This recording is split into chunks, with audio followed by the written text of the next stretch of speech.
I just really have business in my DNA, and I come from a long line of business owners.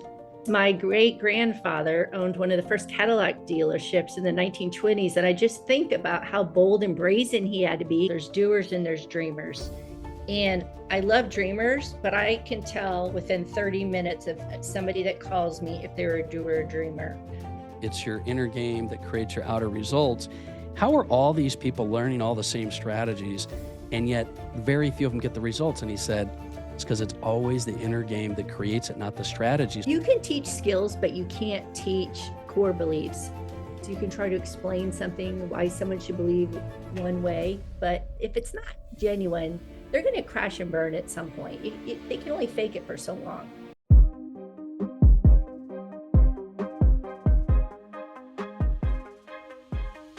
Welcome back to the Daily Mastermind. George Wright III with your daily dose of inspiration, motivation, and education. And I'm joined today by a great guest. We're going to have an awesome conversation. Heather Valeri, how are you? Hi, how are you, George?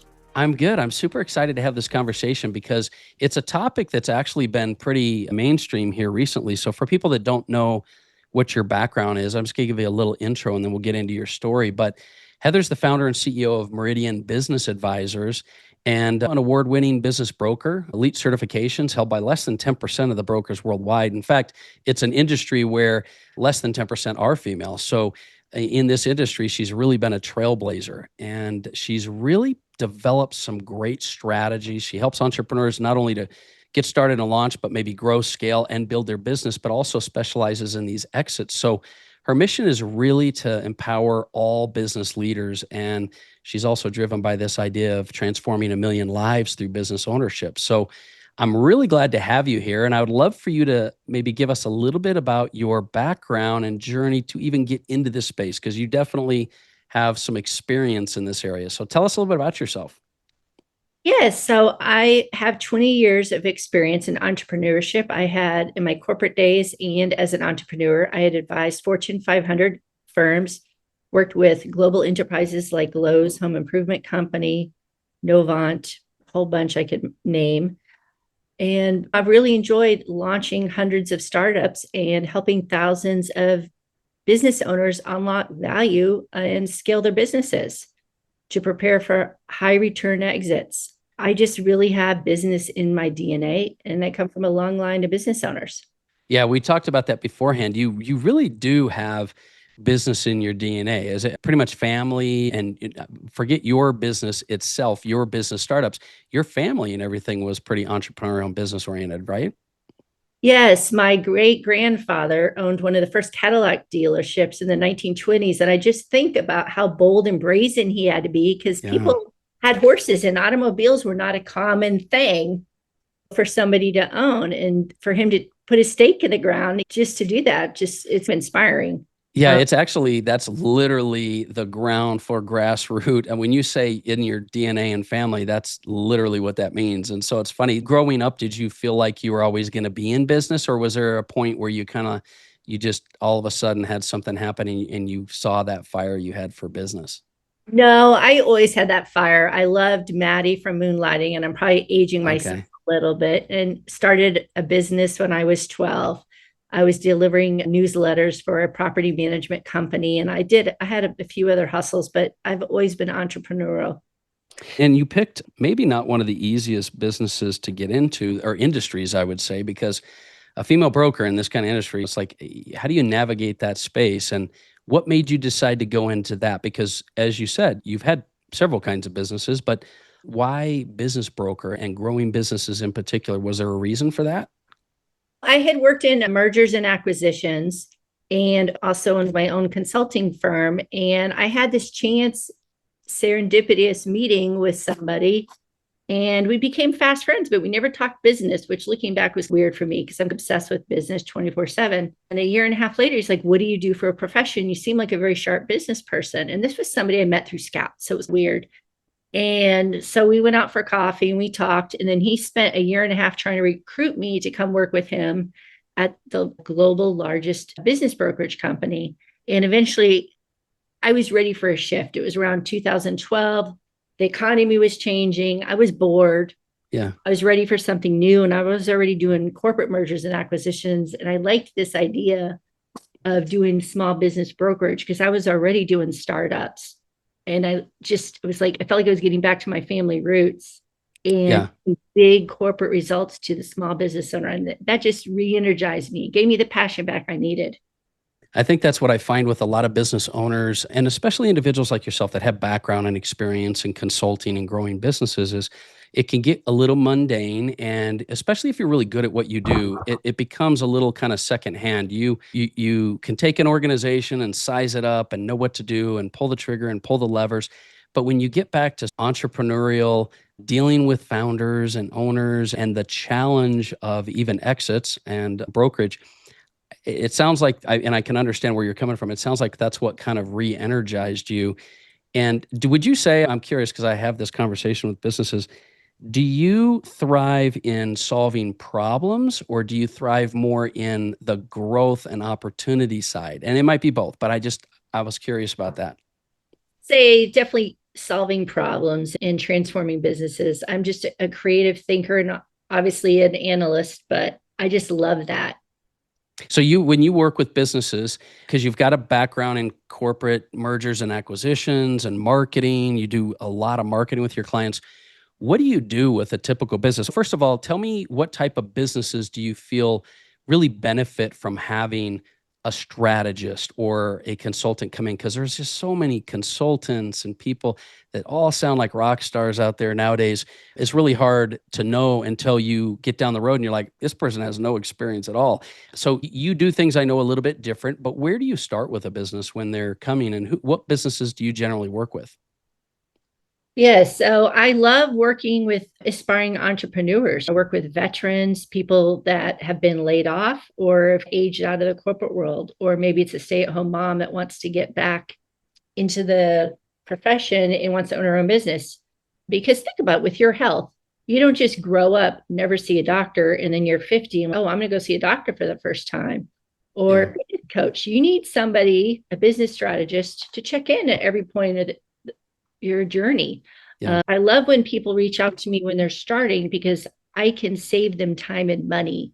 I had somebody that reached out to me. He wanted to start his own studio. He's an Air Force vet. And I said, okay, I'll find you a space, but be patient. Work on these three things.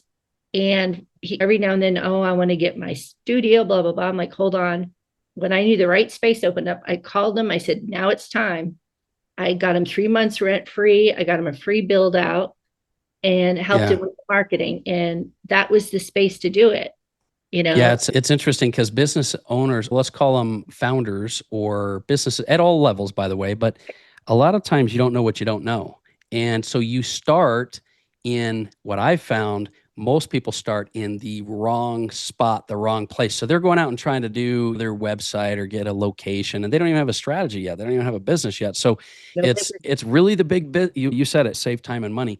It's one of the reasons why in other veins, we talk about mentoring and coaching and having a mentor, whatever it is. But strategist, that's a really good, it's probably a better term for what you do, knowing what I know, because a coach is one thing. A strategist is someone who's been there and done it. So where do you find your biggest obstacles are, whether it's startups or with businesses in general? Because you said you're a problem solver, and I agree. I think that's, by the way, the best place to be. What do most businesses struggle with? Is it the systems? Is it their leadership? Is it a combination of all those? What do you think? mindset. Yeah. Yeah. People have to have the right mindset. I always say there's two type of people in the world. There's doers and there's dreamers. And I love dreamers, but I can tell within 30 minutes of somebody that calls me if they're a doer or dreamer.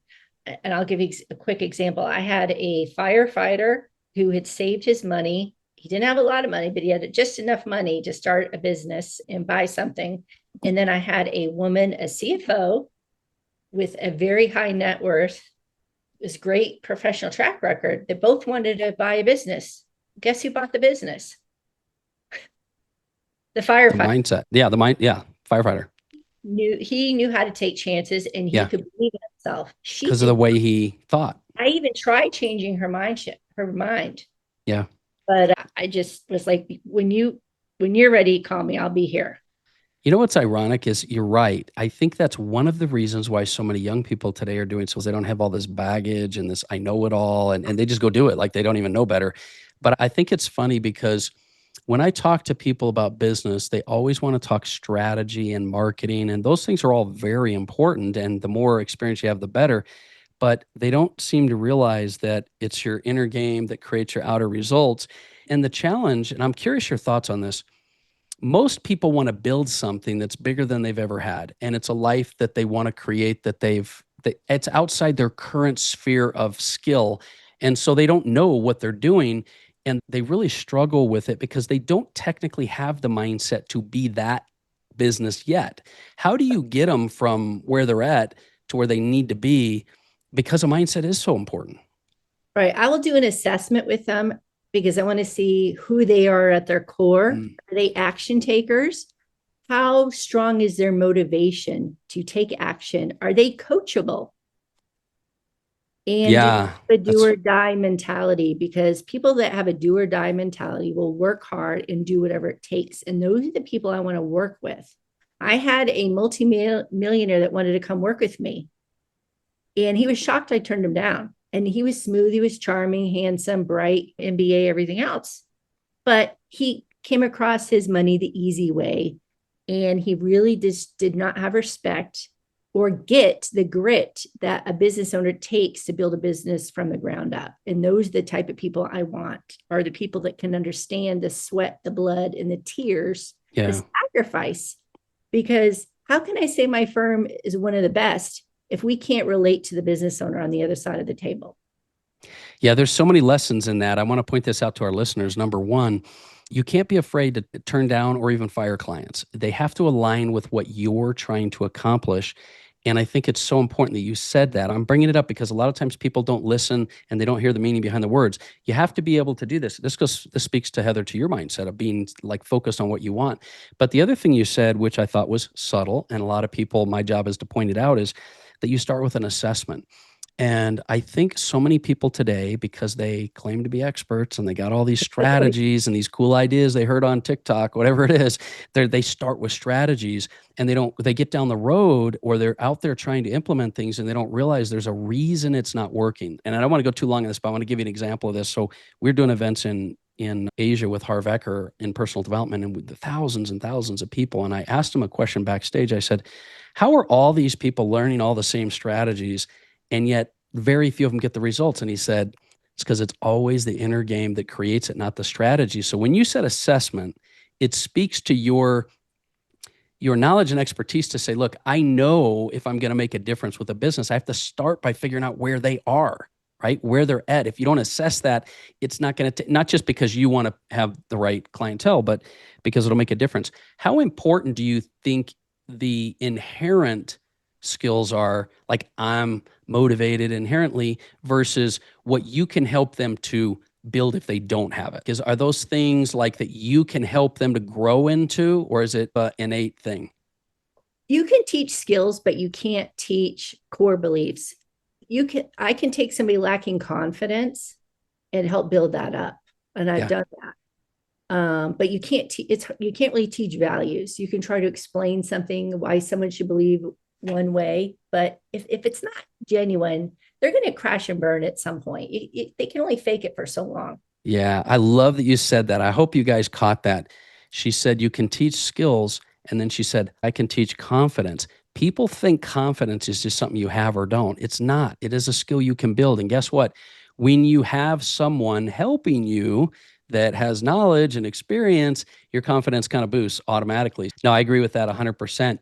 What do you do with, because I know you work with startups and businesses that want to scale. Let's talk about somebody that's maybe they want to exit their business. Maybe they want to get a buyer for the business. Maybe, and I don't know if the first step in that is actually getting in and helping their business get organized and systematized and grow and then get a buyer. And I'm just curious from your standpoint, where do you start with someone going, I want to sell my business? And I don't mean somebody that's, I'm going to start a business so I can sell it. Like somebody has a business that wants to grow it and sell it. Where do you go with that? I start with the assessment first, George, Yeah. because I need to know, why do they want to sell their business? Are there some red flags? Are there legal issues? Is it financially motivated? Is it personally motivated? 30% of the clients I end up getting are either having a health struggle or they're taking care of a elderly parent or in-law that's sick. So those motivations and their timeline is going to be different. I They're like going to that be a you little said under that. stress than the Yeah. casual person that's like I have an engineering company. He'll slowly transition. He doesn't care if it's 6 months, a year, 2 years down the road. He's easygoing. I like that you said that because we were talking before and you made a comment I wanted to ask you about. I think a lot of people get in life and in business and they think very transactional. They very think, oh, I want to sell my business. And they don't ever stop to think, okay, why? And what's your reason? What's your point? And you take a pretty holistic approach. And I'm using your words because I want you to help me to understand what that means. Because I think people think, oh, I want to sell my business. That's a transaction. But yet they're they might be doing it because they're trying to create something in their life or not, or maybe that's not even really what they want, but they say that is. So when you say you take a holistic approach to growing and businesses, even the business brokerage side, what do you mean by that? Yeah. So when somebody calls me up, says, I want to sell my business, I will meet with them and do an assessment and say, here's your checklist to prepare your business for sale. Because obviously I want to know why they want to sell, but I need to see, are they truly ready? Are they mentally ready? Is their business ready? So there's the business readiness and then there's a personal readiness.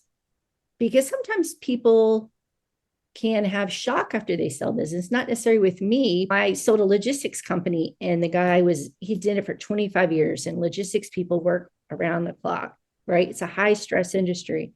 Oh, I have a problem signing a non-compete a week before closing. Oh, I can't sign the non-compete. I'm like, you've known for weeks. Yeah. Is it because he just didn't ever want to stop working? He wanted to go get into it again. I don't know what I'm going to do afterwards. I'm like, you have so many skills that are transferable to other industries. So I had to work with the lawyer and with the buyer to give him a little wiggle room if he wanted to go to corporate world and work in logistics long he was in a sales role. But that almost was the deal breaker. But this goes back to your assessment, right? You know that a lot of people start down a road of doing whatever they want to do, and then you don't want to get to the end and find out that's not really what they wanted. They just thought it was, and now everything blows up. Is that what you've learned is the assessment part of whatever the goal is helps you to best craft the business identity and structure and goal? Yes, it helps me with deal structure. It also helps me determine what's the best buyer for this business because there's 8 different options when you exit a business. I focus mostly on private sale transactions, but I will work with partner buyouts. I will also do a family or a business that wants to sell to an employee, or even some private equity transactions. Everyone thinks, oh, I'm going to sell my business to a private equity. I'm going to become a multimillionaire. But they don't realize how grueling it is. And most of the time, their legacy is going to be lost a year and a half, 2 years after that transaction is done. You just said that. I'm curious why you brought that in. So your legacy is going to be lost, because I completely agree with you, by the way. What do you mean by that? The stats say from different organizations that private equity groups, they're in the business to buy something and hold it a short term and then turn it over. So they're buying it because, oh, I love your brand. I love your customer retention rate, all this stuff, your high profit margins.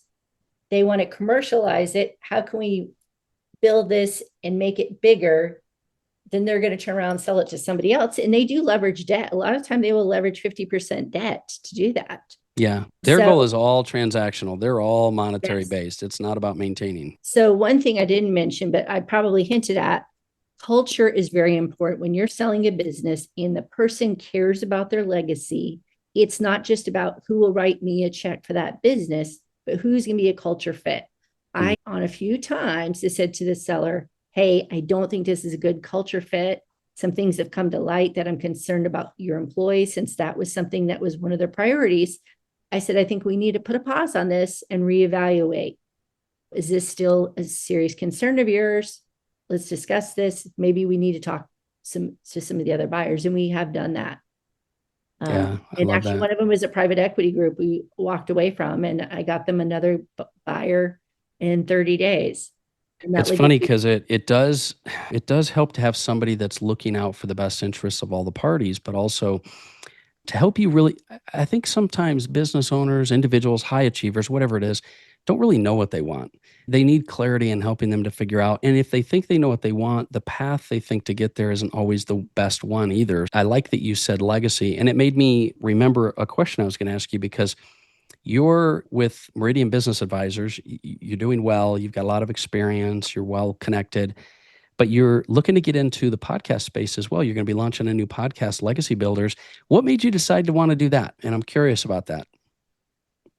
Part of it was my own family. I have a lot of business owners in my family, but they did not do a good job protecting their legacy. So I had to start over because of that lack of planning, which is fine with me because it's who I've made it I am, because I had to work for everything I've had. I had to work to put myself through college. But I really want to see families have a legacy so they can spend more time with each other. Parents can spend more time with their children and be in charge of their destiny and be financially independent, right? Because people make bad choices or fall into addiction when they're under financial stress. Yeah. Business is not as freedom as you think it's going to be when you become a business owner, unless you structure it right. So this helps me to understand more about your mission, transforming 1 million lives through business ownership, meaning most people think of business ownership as the gateway to freedom, but it becomes a full-time job. But if done the right way, it will create, do you agree, the freedom and the family and legacy? That's another series I have that I haven't announced. So I just need to go away for a month and I have all these books that are going to come out. But right. Yes, so I do have a blog post coming out called The Success Trap. Addresses that because people do get into entrepreneurship thinking that they're going to have freedom to delegate. And I would say 50% of the owners I deal with don't know how to delegate. And then so I'm trying to coach some of them because their businesses could be more profitable if they could delegate. I had one lady who owned an ice cream business that was paying someone just to come and clean the froyo machines. I'm like, you have staff. Yeah. They forget the reason they started the business, right? You get in the business, you go down the rabbit hole and you think, okay, now I got to get sales. I got to get revenue. I want to have wins. I want to have success. And you forget the whole reason you did it is to create a life and legacy. That's why I loved your podcast name. So where do you see the industry going? Like, where do you see the industry going in business brokerage and things like that, or anything you want to maybe comment on related to the marketplace right now? Right. I would say it's still a great time to do business investment and acquisition. There's a lot of movement right now in the automotive and service industries, specifically in luxury services. I will always encourage someone to buy a business over starting a business. The pathway to cash flow is much quicker. And businesses are realizing that if you could own one business and say, oh, geez, I'm having a shortage of employees, I need to expand my geography. Call me up and I'll work them through how to acquire another business so they can double their footprint and gain employees. So there are a lot of companies that are doing that. They're looking for acquisition opportunities so they can grow. I love the acquisition to growth idea. I think a lot of people don't understand that's even a thing. They just think they have to literally grow. But acquisition to growth is really a very big deal right now, especially with the marketplace. There's a lot more opportunity in buying, acquiring businesses, and especially with baby boomers and things like that. That's there. Would you say, maybe you can comment to this, there are also even more than ever creative ways to acquire businesses. In other words, a lot of people might just say, it's never crossed my mind because I don't have the money to buy $1 million businesses and things like this. What would you say to them?